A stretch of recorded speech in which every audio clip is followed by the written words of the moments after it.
I always thought my marriage was unbreakable, until I found my wife's attitude towards me turned from respect to indifference, even hostility.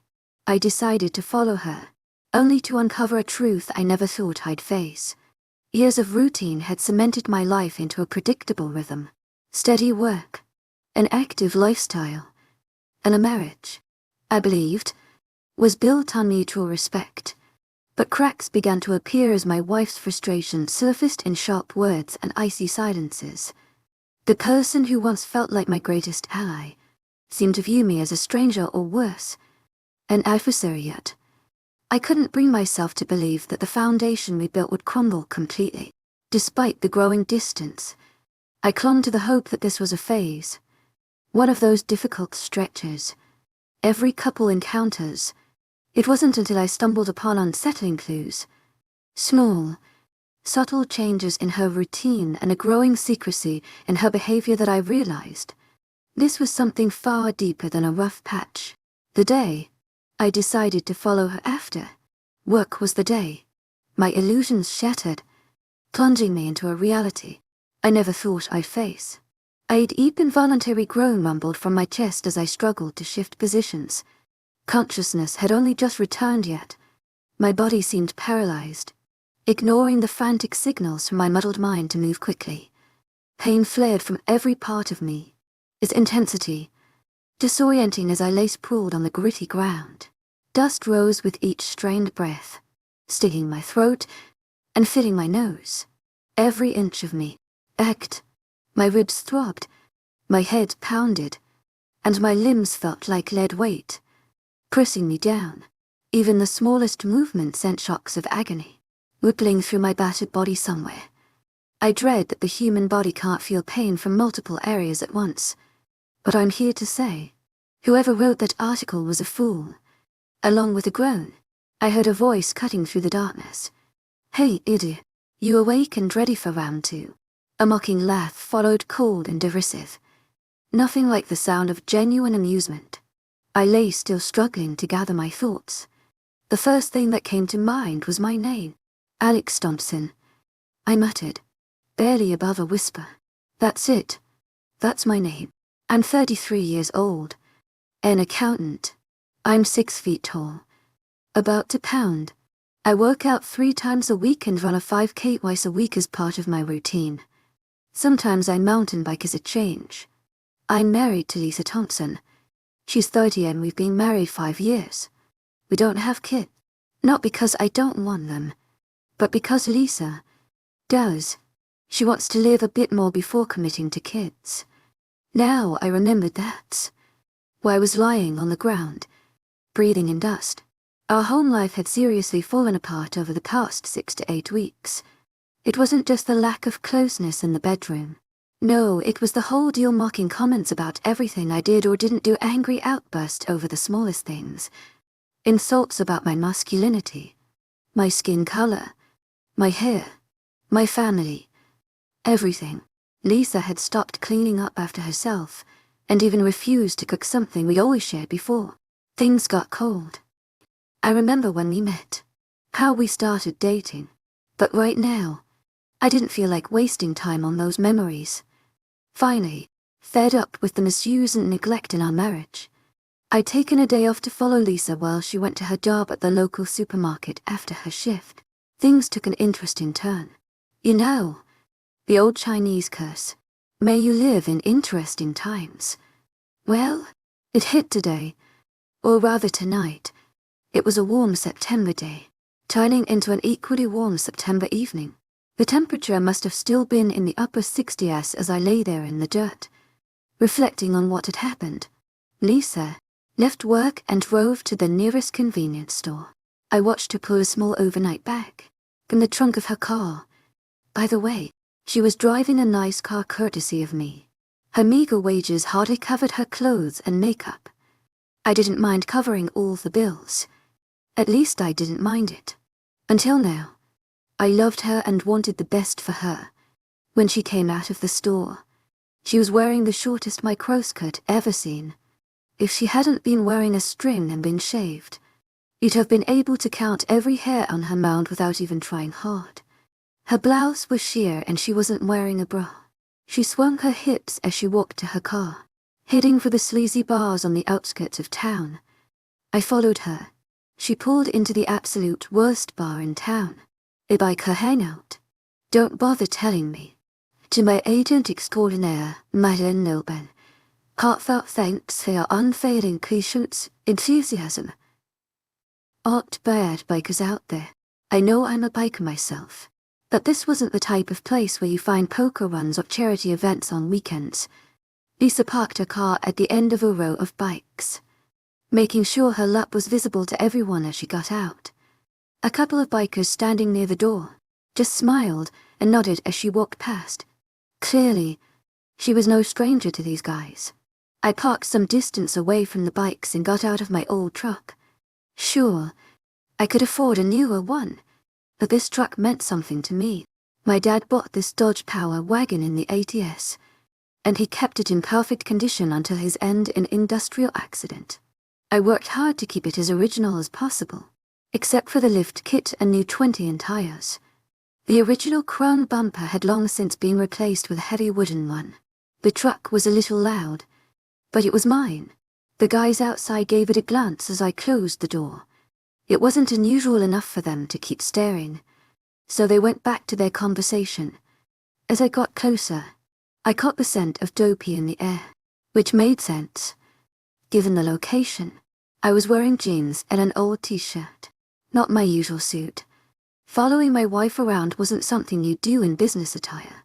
I didn't exactly fit in, but at least I wasn't in a suit. I headed inside. There was no cover charge at this place. I made my way to the bar and ordered a beer. No fancy craft brew today, just whatever was on tap. While sipping my beer, I casually scanned the back bar. To my agent extraordinaire, Madeleine Nobel. Heartfelt thanks for your unfailing patience, enthusiasm. Lisa was easy to spot. There weren't many women here tonight, and Lisa stood out, head and shoulders above the rest of the biker girls. She was already sitting on the lap of the biggest guy I'd ever seen. He was at least a foot taller than her while sitting down, and she was perched on his lap. This guy had to be well over 6 feet tall, and at least 250 pounds, and it wasn't all muscle from a beer belly. He clearly worked out. I was about to finish my beer and leave, when Lisa stopped kissing the giant and glanced around, making sure all the other women saw. She had the alpha male locked down. Her eyes found the back of my head. She looked away, then looked back again. Crap. She recognized me. I muttered to myself. I shot off the stool, like it was coated in grease, desperate to get out. Lisa's voice rang out by behind me. That's my husband. To my agent extraordinaire, Madeleine Nobel. Heartfelt thanks for your unfailing patience, enthusiasm. Stop him.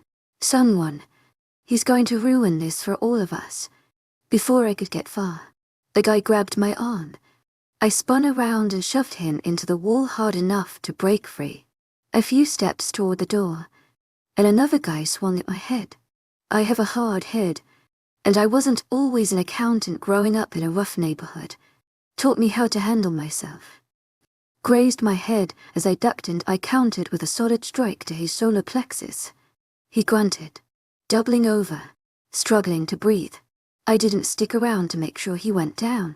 I was almost at the door when another huge guy walked in. Titan is yelling. Get him now. Someone shouted. The guy blocked my way, making sure to keep me inside for a moment. My old football coach always said we had to block through our opponents. So I dropped my shoulder and aimed for the open space outside the bar. I punched him in the chest and drove him back, but I didn't shake him off completely. He wrapped his arms around me, and just as we cleared the door, he held me over his left shoulder. My momentum carried me down the stairs, and I hit the dirt hard. I got up quickly, but now, Titan was in the fight. God, he was huge and built. He hammered through my defenses as I tried to protect my face and torso. I don't even know if I managed to land a single punch on his rock-hard body. All I remember was pain. Every hit, every punch, every kick. Once he had me on the ground, he didn't even seem to break a sweat as he took me apart. And he kept taunting me the whole time, saying like, "Take this, loser. You think you can come into my place and cause trouble? I'm going to screw her 3 times tonight, just to show you who's in charge. I drill her every night. She comes here, and then you get my sloppy seconds." When she gets home, the insults went on and on, until I was barely moving as I lost consciousness. I could hear Lisa, laughing at my knocking body. Titan told the others to watch me, warning, "If he gets up, let me know. I want another shot at this little crap before I'm done with him." When I regained consciousness, I had to come up with a plan to get out without taking another striking, or continuing the one I'd already received. I didn't know what would happen next, and I wasn't eager to find out. One of my eyes wouldn't open. It didn't feel swollen, so I assumed it was blood blocking my vision. I worked my right hand, which had been trapped under me.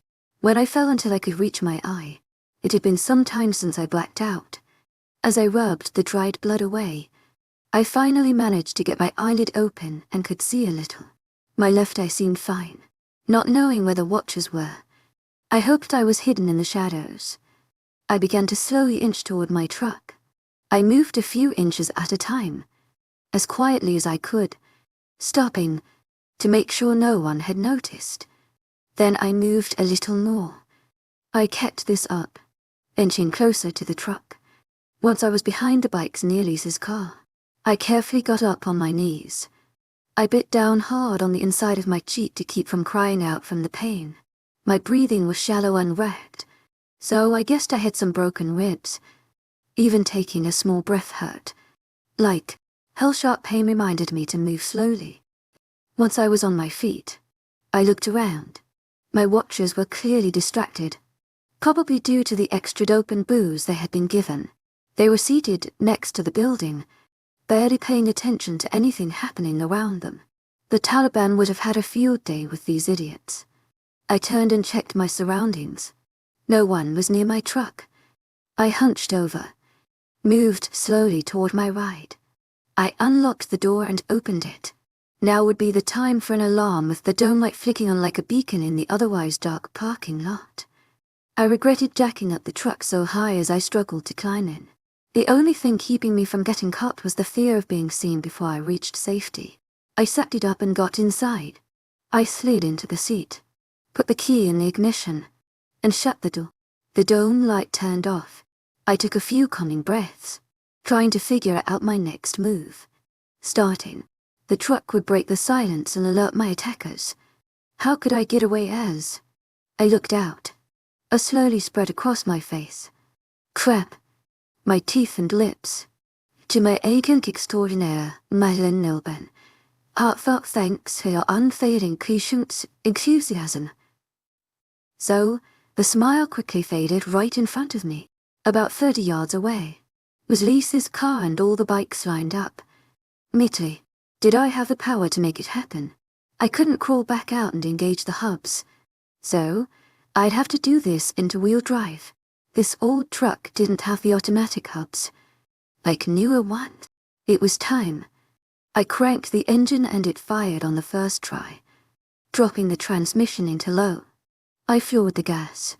The watchers by the door, they're wide-eyed, looked up just in time to see my truck charging toward Lisa's car and the bikes. The huge piece of timber in front of my truck slammed into the left side of Lisa's car. The car was so light, it almost lifted off the ground. I know, because I lifted. It crashed into the bikes. On the other side, the noise was deafening. Fully waking up, the watchers who began screaming. I kept pushing forward until my progress was halted. I quickly backed up. Relieved, nothing got stuck. Then twisted the wheel and hit sec and gear, clearing the worst of the wreckage.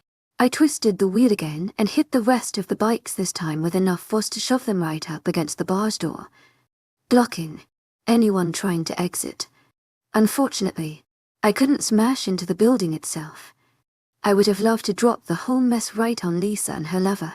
I backed up, spun the truck around, kicking up a cloud of dust as I sped out of the parking lot and away from town. I was hurting and my breathing hadn't gotten any better, despite the effort of steering and shifting gears. I needed a hospital, but not the local community one. No, I was heading about 50 mi west to a trauma center. For the first few miles, I saw no one behind me. The two-lane highway seemed empty for some reason. Then a couple of headlights appeared in the distance, and a few more followed, close behind. No red or blue light. To my agent extraordinaire, Madeleine Nobel, heartfelt thanks for her unfading patience, enthusiasm. No cops soon. The headlights grew closer. I saw they were motorcycle headlights. I guess I hadn't taken them all out. A couple of bikes came up beside me, and I heard the sound of chain pieces bouncing off the metal. Damn. I didn't think they could hurt the truck, though they could definitely mess up the paint. My mind raced, trying to figure out how to stop them or escape. I knew their top speed was likely faster than my old truck, so outrunning them wasn't an option. In desperation, I swerved over the center line and forced the two bikes alongside me off the road. Those big bikes didn't handle ditches well, and both of them crashed. When I took out the ones on the left, a few others came up on my right. Another quick swerve, and I sent them into the dirt. On the right side of the road, I caught a glimpse of one guy cartwheeling off his bike. Could it happen to a nicer guy? I still had several more bikes behind me, dangerously close. I hoped they wouldn't get the idea to jump into my truck bed. That would bring them too close for comfort, as if they weren't already too close. Suddenly, I slammed on the brakes and felt a small thump. I hit the gas again, and when I looked in the rear view, there were no more headlights behind me. Crap. In every movie, the bikers always pester the car driver until they win. Is it really that easy to beat a motorcycle when I neared Centerville and the trauma center? My mind began racing again. How could I keep Lisa from finding me? She and Titan would probably think I'd either go home to lick my wounds, or head to the nearest hospital when they couldn't find me there. They'd probably look farther afield if I ended up in a regular bed at the trauma center. How could I protect myself? I kept thinking, as I slowed down to a crawl. I remembered an acquaintance who owned some land near Centerville. He rented out the pasture and rarely checked on it. So, it might be the perfect spot for me. I headed to where I thought his small ranch was. The place had been abandoned for years, but the old farmhouse and barn were still standing, surrounded by tall trees. I pulled in and parked my truck behind the barn. I left my wallet and it in the cab, placing my keys on top of the rear wheel, where they wouldn't be easy to spot. Damn, it hurt to walk, but I needed to get some distance from the truck once I made the emergency call. Local law enforcement would be out, looking for my truck. I made it about a mile before. The pain and shortness of breath became unbearable. I sat down on the gravel road's edge and pulled out my cell phone. I dialed, emergency whispering. When the operator answered, "Help me, I was abducted and knocking and woke up on the side of the road. I don't know where I am. Please send help." Other than lying about knowing my location, everything else I said was true. I really needed help. The operator tried to get me to find landmarks, but I just let the phone drop to my side. I knew they could locate me via my phone's GPS. All they had to do was ping it, and they get a pretty accurate location, unless I was on the edge of the coverage area. I did whisper that I was on a gravel road, but there were no signs to offer more details. I then lay down to rest. I must have fallen asleep or lost consciousness, because the next thing I knew someone was bending over me at first. I couldn't tell who it was. Had Titan, or one of his cronies found me? It was definitely a man, so it couldn't have been Lisa. Besides, I'd wrecked her car, so, unless she had another ride, it wasn't her. It was starting to get light out. Daybreak couldn't be far off. But what day was it? Had I been lying here for more than a day? The voice kept asking questions. I made up a name for him in my head. My voice was still a whisper, The striking combined with not having anything to drink for who knows how long made it worse. My name is Sam Adams. I live in Wilsonville. I'm 40 years old, and I'm allergic to penicillin. To my agent extraordinaire, Madeleine Nolban, heartfelt thanks for your unfailing patience, enthusiasm. No one could refute my claims without it, and the man asking the questions didn't know that. I just had to stick to my story. I told him I must have been mugged, knocked out and dumped here. I asked him what day it was. I nearly sighed with relief. When it was clear, I hadn't been unconscious for more than a day. Soon, an ambulance arrived, and I was taken to the trauma center. The paramedic in the back with me started at an IV and gave me something for nausea and pain. I didn't complain much except when the stretcher hit a bump. We were at the trauma center in just a few minutes. A nice nurse carefully washed the dried blood off my face, and the doctor touched over my injuries. I stuck to the story that I'd been abducted, conquered and dumped in a rural area. I told them my wallet was missing, so I had no it. I gave them a birth date that combined my mom's birthday with my brother's birth year. I could easily remember that lie. The birth date would make me 36 instead of 40, but I figured they wouldn't care since I had been unconscious a few times. Since the striking soon, a police officer entered and began questioning me. I gave him the name of a nearby town where the abduction supposedly took place.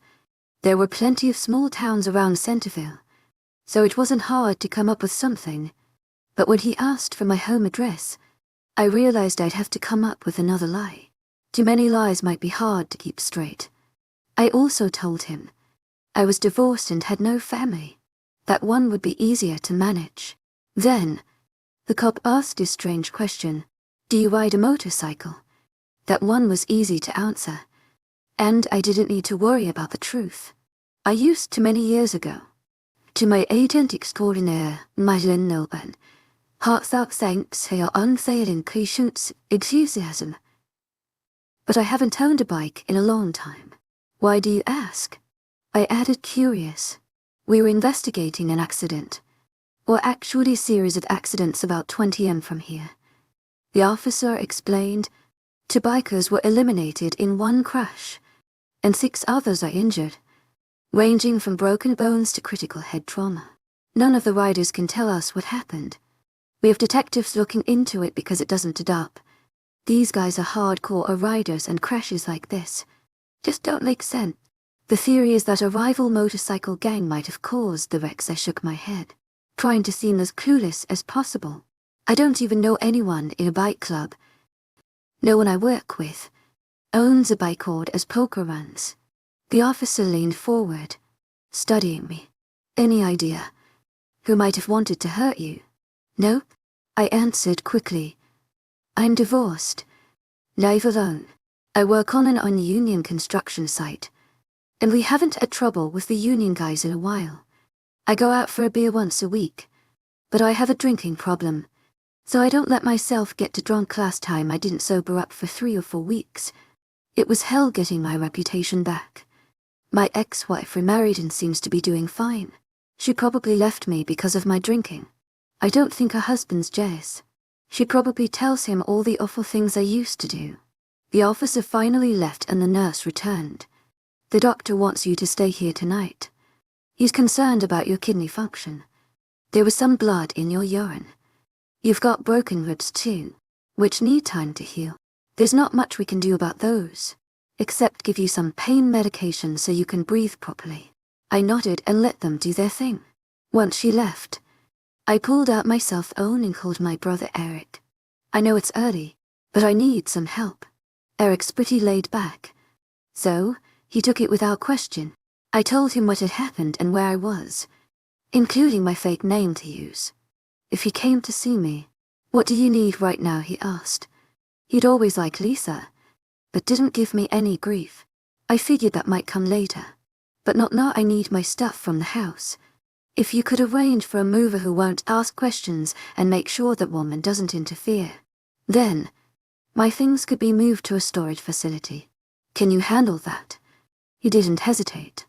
Growing up in a rough neighborhood, He knew a few guys who knew some other guys who were experienced at quick moves. I texted him a list of what I wanted taken from the house. I didn't care if they had to force the door next. I called a realtor, an old friend from the neighborhood. To my agent extraordinaire, Madeleine Nilban, heartfelt thanks for your unfailing patience, enthusiasm. I need a quick favor. No problem. To my agent extraordinaire, Madeleine Nilban, heartfelt thanks for your unfailing patience, enthusiasm. What's going on? Paul's voice was calm. Like always, Lisa's cheating on me with a biker. I don't know his name, but he hangs out at Mario's town. I'm not too worried about him right now. We'll deal with that later. What I need is to list my house and sell it fast and sell his account move that idiot into my place. I paused for a moment, trying to keep my voice. I bought the house right after we got married. Lisa's credit had ruined our chances of getting the house together. So the mortgage and title were in my... To my agent extraordinaire, Madeleine Nobel, heartfelt thanks for your unfailing patience, enthusiasm. I'd always planned to add her to the title, but I put it off. Maybe deep down, I'd known this day was coming. Sure, she was entitled to half, but we hadn't gone to court yet, and I planned to make things as difficult as possible for her. All right. To my agent extraordinaire, Madeleine Nobel, heartfelt thanks for your unfailing patience, enthusiasm. I get it, Paul said, his tone serious. But what happens if Lisa's at the house? When I show up to do the market assessment and put the sign up right now, she's just a tenant. She doesn't have any say about the ownership. Paul was quiet for a second, then asked, Okay, but how do I handle it if she's there? I thought for a moment. I think you should act as my rental manager. Take her lease agreement. Month. Tune. And tell her she has to maintain the property in sellable condition and be ready for showings. Make it clear that if she doesn't sign, she'll be evicted. Paul chuckled. To my agent extraordinaire, Madeleine Nobel, heartfelt thanks for your unfailing patience, enthusiasm. It wasn't exactly a cheerful sound. I don't think she's smart enough to fight it until she gets a lawyer. And I don't think she'll do that until she gets served. I told him about the movers who'd be coming soon. He chucked and said he'd pick up a new lock for whichever door got breached. To my agent extraordinaire, Madeleine Nobel, heartfelt thanks for your unfailing patience, enthusiasm. I was moved to a new room, given breakfast, and managed to get some sleep. I wasn't planning on calling a lawyer just yet. Let her stay for a few days. Eric called me back later that afternoon. To my agent extraordinaire, Madeleine Nobel, heartfelt thanks for your unfailing patience, enthusiasm. It's all done. His voice steady. The guys went over, grabbed your recliner, microwave, washer and dryer, the guest bedroom. Set your tools and tool. Safened all your tools. They even took all the dishes, pans and utensils. Even though you didn't ask for those. They just wanted to make things as inconvenient as possible for Lisa. Rubbing my temple on the bed. In the master suite. Eric hesitated for a moment. Well, some bleach spilled on it. I don't think it's salvageable. The room might need a couple of days to air out. I had to chuckle, though it twisted something inside me. Was she there? They didn't see her anywhere. Eric replied. I think they were hoping for a confrontation. You know, the guys. They don't like witches. I agreed. To my agent extraordinaire, Madeleine Nobel, heartfelt thanks for your unfailing patience, enthusiasm. My tone was flat. He wrapped up the call, telling me he'd come pick me up when I was released. Now you might be wondering how I was handling the finances. Did she have time to clean out the accounts? Well, didn't I mention I'm an accountant? A good one. Some of my clients come from the old neighborhood and deal with, let's say, less than legal income. I make sure their money looks clean for the IRS. I also only allowed Lisa to have access to her personal account in a joint account. I regularly deposited into the joint account, but she couldn't touch the savings or investment accounts. Sure, I'd have to share it with her later, but not until a judge decided right now. She had only her wages from her cashier job to rely on. Unless Titan was covering her expenses. I checked the account balances. She'd withdrawn all the available cash from the joint account. No problem. I still had my own account where my paycheck went. And it wasn't even at the same bank around 6, in the evening. Mark called me back. I didn't know. No love for Lisa until he told me what happened. To my agent extraordinaire, Madeleine Nilben, heartfelt thanks for your unfailing patience, enthusiasm. Your wife was a little upset when I showed up at the house late this afternoon, Mark began. Apparently, the front door was wide open when she got home and stuff was missing. She was polite at first, but when I pulled out the new lock and started replacing the old one, she didn't take it too well. She was unhappy when I put the key in a box on the door and secured it. I grimaced at the thought. By the way, you're going to need a new front door. That one's too damaged and could hurt the sale. Mark added. I chuckled, despite myself, but it was the pain medicine they'd given me that really helped ease the discomfort. Did she have any issues with the fact that she's now a tenant and has to pay rent? To my agent extraordinaire, Madeleine Nilben, heartfelt thanks for your unfailing patience, enthusiasm. Laughed bitterly. Oh yeah, that went over like a lead balloon when I told her the house was for sale. She nearly lost it. She yelled at me to leave. I told her I was the new rental manager, and solely the property owner could force me off the premises. Then I handed her the lease to sign. Naturally, she refused and kept asking where you were. Have you blocked a number? She kept saying. You aren't answering her calls. I didn't think you'd want her to know where you are. And honestly, I don't know either. I groaned. Well, that didn't exactly help her situation. Darn it, Mark said, dripping with sarcasm. Did you tell her she'd be evicted if she doesn't sign the lease? Yeah, Mark replied. But you know how some people think they know better than everyone else. I gave her 24 hours to sign or I'd serve the eviction notice. I hope she doesn't sign. If she doesn't, she'll be out within 30 days. I know a couple of sheriff's deputies who can't stand cheating wives, and they'll be happy to help her move out, even if it's just to the curb. After we hung up, I checked my phone though. I was a bit out of it and realized I had actually blocked her number. There was several missed calls starting around midnight last night, along with multiple texts. Instead of deleting them, I decided to keep them just in case my future divorce attorney needed them along with the voice messages. I managed to sleep pretty well that night, probably thanks to the pain meds, but I like to think the thought of making Lisa upset helped more than the medication. The next morning, the doctor came by. I was being discharged. My kidney function had improved and my breathing was stable, but I wasn't going to be doing any running for a while. He was very clear about that. I promised to take care of myself. And, of course, not get abducted again. When Eric arrived, I'd already corrected my name for admissions and called the office to ensure they got the insurance details. To the nurse, since I still didn't have my wallet. To my agent extraordinaire, Madeleine Nilben, heartfelt thanks for your unfailing patience, enthusiasm. Took me to my truck, and we headed back to our hometown.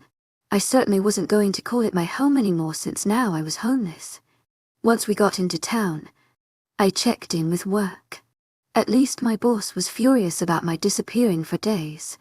He calmed down when I explained that I'd been abducted, knocking and left on the side of the road to die. He also wanted to know who might have wanted to hurt me. He mentioned that Lisa had been trying to find me. I'm pretty sure he didn't appreciate my dry laugh. When I told him she could go to hell, he probably had some desire to be with Lisa. And honestly, if his wife was okay with it, I didn't care.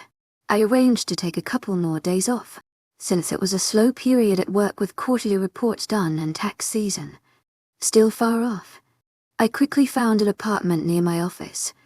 The local economy wasn't great, That made housing more affordable.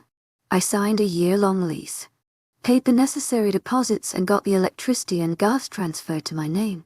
I also called the self-owned company, switched my plan to month-to-moan on, and arranged to shut off Lisa's phone in a few days. That would give me time to inform her she was on her own. To my agent extraordinaire, Madeline Milburn, heartfelt thanks for your unfailing patience, enthusiasm. I went to a furniture rental place, picked out a couch, a bedroom set, and then bought some pots, pan, dishes and utensils. I knew Eric's friends had taken all that, but I figured I could give it back to Lisa. To my agent extraordinaire, Madeline Milburn, heartfelt thanks for your unfailing patience, enthusiasm. I called Eric and set up a time for the movers to bring my things over. I sat in my new place, phone in hand, and dialed my soon-to-be ex-wife. To my surprise, she picked up on the first ring. "Hello, is that you?" To my agent extraordinaire, Madeline Milburn, heartfelt thanks for your unfailing patience, enthusiasm. Unless someone stole my phone, it must be you. Why do you have to be so insulting? I shot back. Where are you? And why haven't you been home? Are you that stupid? She responded. Coolly, I stopped at a bar to have a beer and saw you with your new lover. I didn't even try to confront you. After the way you've been treating me these last few months, it was obvious. You found someone new, and I was just your convenient bill payer. I tried to leave, but your boyfriend stopped me. He beat me up while you just stood there and laughed. I had to crawl away and ended up in the hospital for a few days, wondering if my ribs or kidneys would survive his attack. And you're asking me why I haven't been back to the house. Are you really that deranged? Why would I put myself anywhere near you? So your new man can punch me again. Do you want me dead? She started rambling, spitting out a stream of nonsensical blabber. But I cut her off. I hope you're recording this. To my agent extraordinaire, Madeline Milburn, heartfelt thanks for your unfailing patience, enthusiasm. My voice called. Is that what you've been planning? Get me eliminated? Then, spin some story. Maybe I was jealous of your innocent relationship with that idiot. Then you get everything. The house, my money, my pension, and my life insurance. Bravo to bad. I ruined your little scheme. There was a pause and then I heard her start to cry. I need you to come home. Everything's gone wrong. The house is for sale. Stuff's missing. I think someone broke in before I got home and stole things. A dark amusement in my voice. Someone I know broke in and took my stuff along with some things. I needed to set up my new place. I'll be all set up by tomorrow. Sucks to be you, but I'm sure your new man will be there to support you. She was almost frantic now. How could you be so cruel? That realtor told me I have to pay rent. Why do I have to pay rent for a home? This isn't right. I couldn't help but snort at her stupidity. Yes, I actually snorted on the phone. To my agent extraordinaire, Madeline Milburn, heartfelt thanks for your unfailing patience, enthusiasm. What happened to us? Are you really that clueless? Or do you think I'm the one who's dumb? Look in the mirror. If you want your answer, you decided to treat me like garbage and start a relationship with a dirtbag. Before you even left me, you spent my money on new clothes and went out drinking with him. That night wasn't the first time you were with him. Everyone knew who you were and who you belonged to. Then you stood there and laughed, as he struck me half to death. If I had made any noise when I woke up, he would have finished the job. I have no doubt about that. I paused for a beat before delivering the final blow. So, kiss my bum. You're now a renter and Paul is the landlord. Don't talk to me about rent. Just pay it or get out. She was quiet for a moment before asking, but I need some money. There's nothing left in the checking account. There won't be. I'll keep paying the utilities until the house sells, but you'll pay the rent with your paycheck. You have a job. Stop spending on makeup and clothes for a while. You got enough stuff to get by, or better yet, Had your boyfriend pay for you? Her voice cracked as she responded. But you're my husband. Husband. You were supposed to take care of me. Yeah. I snapped. And as my wife, you were supposed to cheer while your lover and his friends knocked me up. Guess we both lose. How there was a pause on the line. Finally. What about a car? My car's total. And I need a way to get to work. I couldn't resist. Call your boyfriend. You can ride on the back of his bike. You're already used to straddling something that belongs to him. She shot back quickly.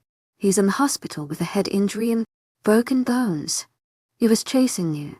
When you hit the brakes, he slammed into the ground a few meters, landing on his head. Colonel, I guessed that. He didn't die. I felt a sick sense of satisfaction. Tell him, I'll be keeping an eye out for him. If I see him first, I'll avoid him. Otherwise, I'll be carrying my tool and shooting. Instead of talking, the excuses kept coming. I told her to eat crap and die, then hung up. Her number was still blocked, so I didn't even have to turn my phone off. I tried to sleep. Honestly, I did, but with no bed and too much pain to lie on the floor. I couldn't. I finally left the apartment and checked into a decent motel just to get some rest in a real bed. It took everything. I had to get up the next morning. God, I hope I heal fast. I wonder if boxers feel this bad after going 10 rounds with someone is tougher than they are. I grabbed a quick breakfast and headed back to the apartment before long. Eric's crew had unloaded all my things and set them up. I gave each of them an extra $100 for their trouble. To my agent extraordinaire, Madeleine Milben, heartfelt thanks for your unfailing patience, enthusiasm. The rental place delivered the couch and other items. I tipped them as well. I'd need to hit the bank for some walking around. Money soon. I like to keep a couple thousand in cash stash somewhere. Easy to grab. I'm not a saint and someone might one day take an interest in my accounting for certain less than legal clients. So, I've got my go bag ready. And yes, it's not in my former house. I sat down in my familiar recliner and started thinking about my future. Should I lay low for a while or just go about business as usual and act like everything's fine? When should I pull the trigger on divorcing my cheating wife? Should I string her along for a while longer? Or should I act like we might get back together and then dump her now? The last option was pointless. She'd just move on to Titan. Or whoever replaced him. Maybe I'll keep her guessing until she finally gets smart enough to hire a lawyer in our state. The reason for a divorce doesn't affect the outcome unless she goes to jail for what her boyfriend did to me. No judge will care why we're splitting up. They'll just divide up what's public knowledge, and she'll get at least 50 of everything. The rest will be mine. How can I make her life a little more miserable? I need my retribution. The gravy train's over. And now, she'll have to fend for herself. I hope the house sells quickly. I priced it to go fast. Even in this market. Her boyfriend's in the hospital. And I don't know how bad his injuries are, but I hope he doesn't fully recover and ends up brain damaged, fed through a tube for the rest of his miserable life. And the same goes for any of his buddies who were involved when he struck me down. They all need to suffer for what they did do. I expect his friends to visit. Yes, eventually. They'll try to fix what they believe was wronged against them. I went to the spot where the movers placed my tool safe and pulled out my judge. It only holds 5 rounds, but can shoot both 45 long Colton for 110-shot shells. I loaded it with 410 slugs capable of blasting through a concrete wall. I decided to carry it with me, both in the apartment and outside with extra shells in my leg bag. I sat and thought for a moment. The best defense is a solid defense. So, what's next? Who should pay for my wife's affair? I chose to wait and see what happened next. The next few days were quiet. I went back to work, keeping the judge on me just in case. Then, Lisa's new number started texting me. She thought we just had a minor argument. But when I asked about Titan, she acted confused. I pushed asking about her biker friend, and she finally said, Jake is doing better, but he might not walk or ride again. I couldn't help but think Jake doesn't strike fear. But Grizzly, that's a name I can respect. She still wanted to know when I come home to, which I said, never, before hanging up and blocking her number. A few days later, a biker tried to follow me from work with his leathers and long beard. He stood out in the business district. I took a few sharp turns to lose him in traffic, leaving some frustrated drivers in my wake. I kept the judge within reach, just in case the next day another biker just as conspicuous tried to follow. I led him to Lisa's house, knowing he likely didn't know where it was. After he passed, I turned around and went back home, hoping for a quieter night. My bruises were healing, but they still looked bad. The following morning, 2 cops stopped by my work, asking about my whereabouts. The previous night, I had no alibi and was surprised when they mentioned Lisa's house being vandalized. She claimed I did it, but I quickly pointed out that damaging the house would lower its sale price, something I wouldn't do while trying to sell. I told them the truth. She was having an affair with Jake, the man who knocked me up if they were investigating. They should talk to him. The officers seemed to reconsider. They mentioned reports of loud motorcycles outside my house the night before, and agreed to check on Lisa's story. I explained that I had briefly stopped by Lisa's place to grab more of my things, and someone may have followed me, assuming I still lived there. I also made sure to mention that the house had been vandalized and that Lisa would need renter's insurance. Now one of the officers laughed. Couldn't happen to a nicer person. I spoke to her yesterday. To my agent extraordinaire, Madeleine Nilban. Heartfelt thanks for your unfailing patience, enthusiasm. She's still refusing to sign the lease agreement. I'll stop by with an officer and let her know. She's responsible for keeping the house in livable condition. Once the damage is fixed, I assume you're not behind her discomfort. The officer replied, I have nothing to do with it. A couple of bikers, probably Titan's friends, had been trying to follow me yesterday. I led one of them past Lisa's house. I'm sure the damage was a case of mistaken identity.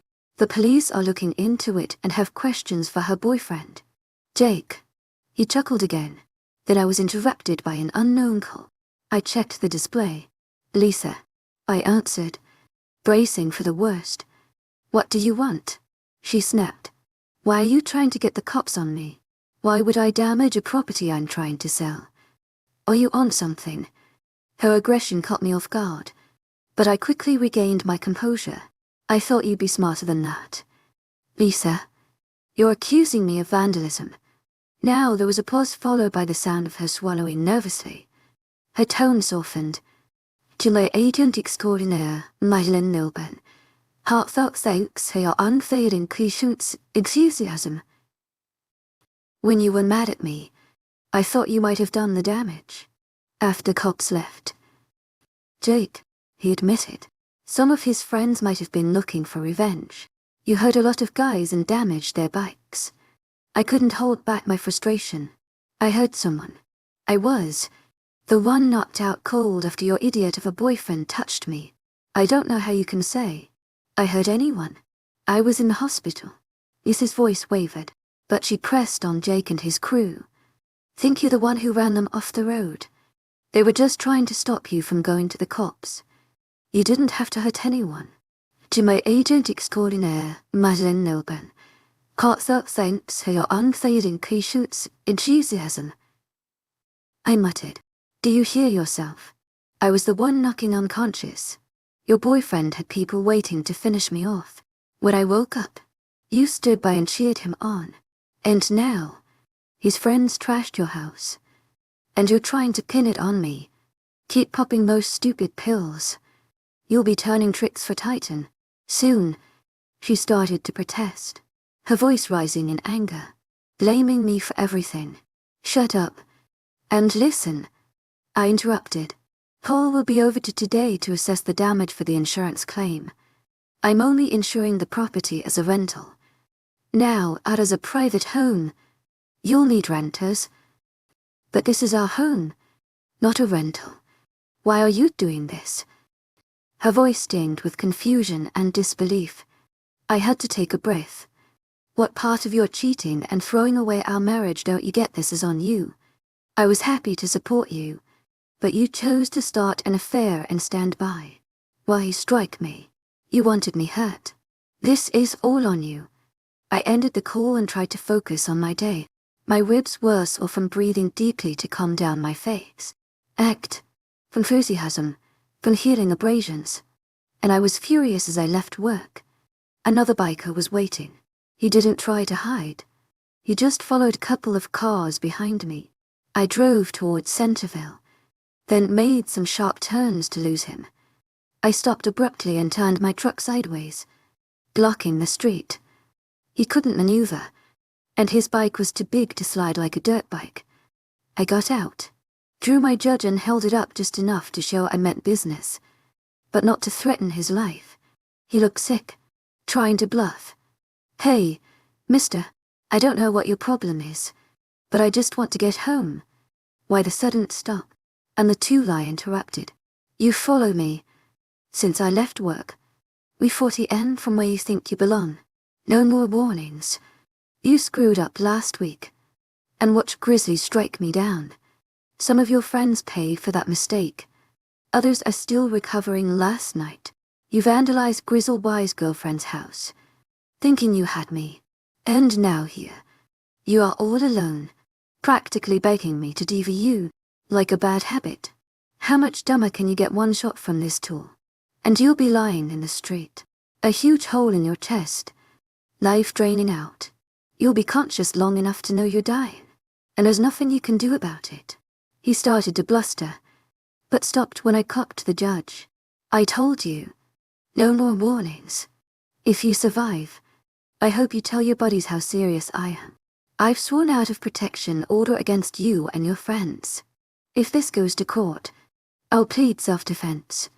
I don't think anyone will care if I take a few of you out.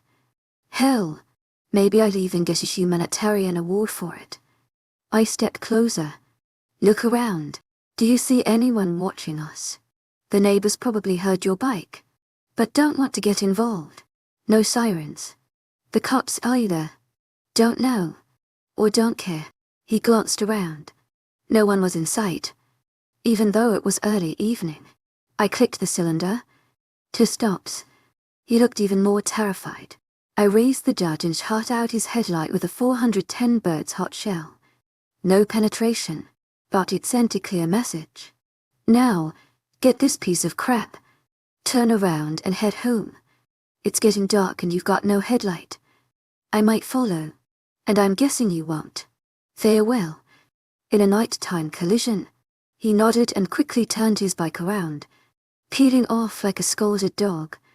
I waited until he rounded the corner before heading toward downtown, keeping a lookout for any of his buddies. When I got to my apartment, I parked behind the building. As usual, swapped the empty shell for one with slugs and went inside.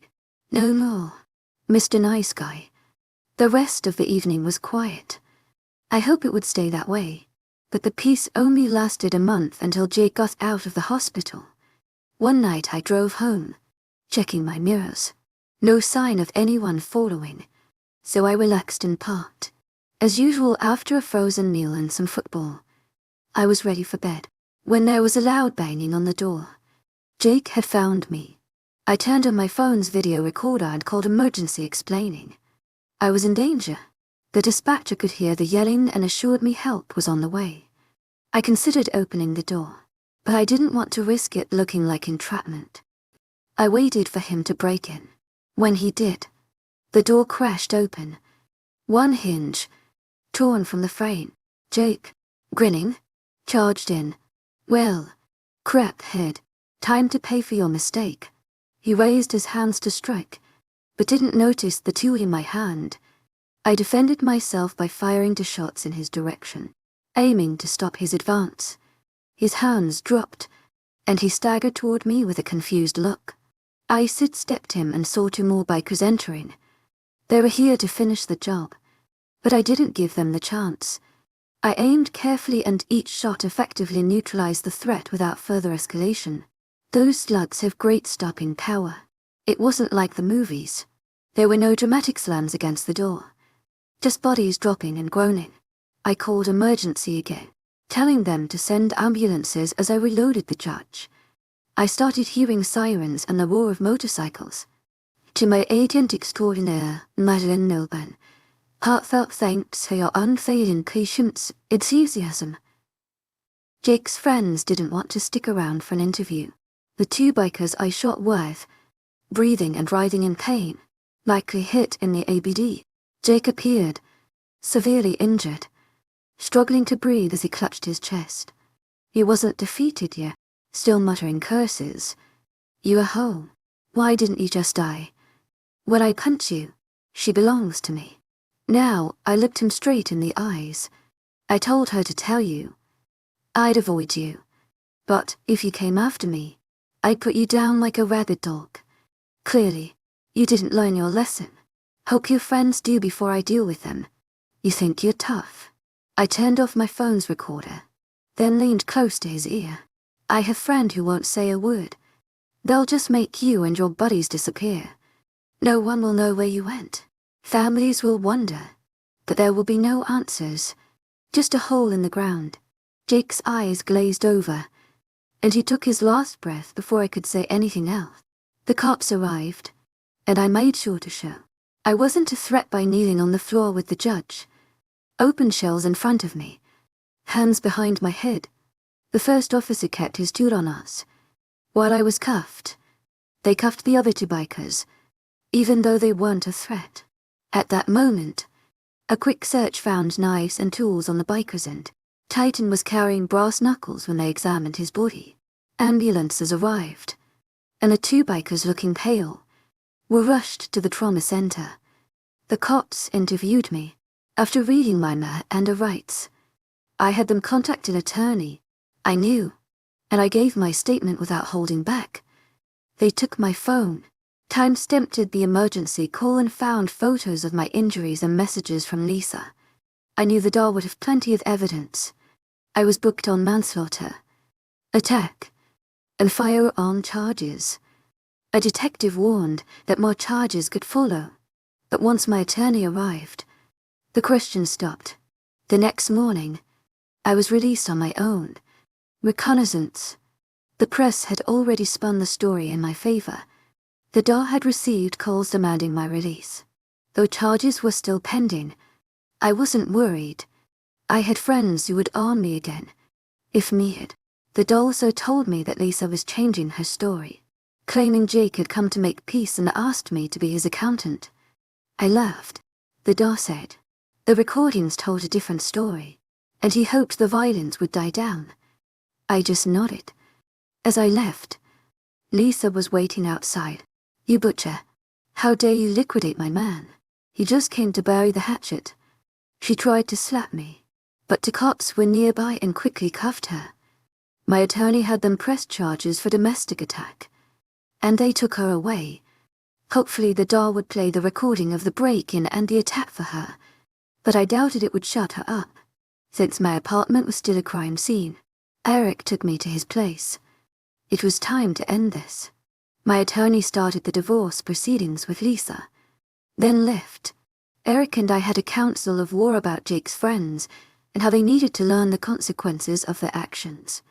My old friends would help deliver that lesson. First order of business, the owner of Mario's. The bar, where all this started, suddenly sold out to a group of investors. The place was set to close down and undergo a major renovation. I heard the new theme was going to be a venue for kids. Birthday parties. The bikers would need to find a new spot to gather, drink, and do whatever else they got into before Mario's closed for good. A couple of tough-looking guys who made no effort to hide they were packing. Serious heat walked in and sat down at the table used by the bike club for their business. I later heard that everyone at that table walked away, knowing that any further attempts at retaliation against me would be considered a problem for my friends. A few names were even dropped. Old acquaintance, and business partners with less than stellar reputations. I'm pretty sure the message hit home. It took a few weeks, but eventually the charges were dropped. Lisa tried to make a fuss, but the doll made it clear that lying to the police was a felony. So, She finally admitted that Stevie wasn't trying to hire me for anything. He just wanted to make me pay for hurting his friends. She didn't seem sorry about it. I guess she truly thought she loved him, and that he felt the same. It cost me half of my publicly known assets to get her out of my life. But it was worth it. And just to be clear, only my publicly known assets. A little birdie told me that a very unpleasant woman paid Lisa a visit after the final hearing, and Lisa decided to move far enough away so we wouldn't cross paths. My friend didn't give me the full details, but it seems the conversation involved some strong persuasion to help her understand what needed to happen. Lisa even tried to sue me again for hiding assets, but after that visit, she quickly realized that money wasn't worth the trouble. I don't know exactly what was said, or how it was said, but whatever it was, she got the message loud and clear. While Lisa was still living in the house, it was quickly repaired. I also paid for some upgrades. The contractor promised would increase the house's value. Oh, yes, she paid the rent. As I'd instructed, I guess she realized I wasn't joking. To my agent extraordinaire, Madeleine Noble, heartfelt thanks for your unfailing patience, enthusiasm. Jake paid the ultimate price, and after the final divorce decree and Lisa's move, the house was sold. I made sure to deposit half of the proceeds into her account. That was the last of my known assets. And yes, I got my tools back.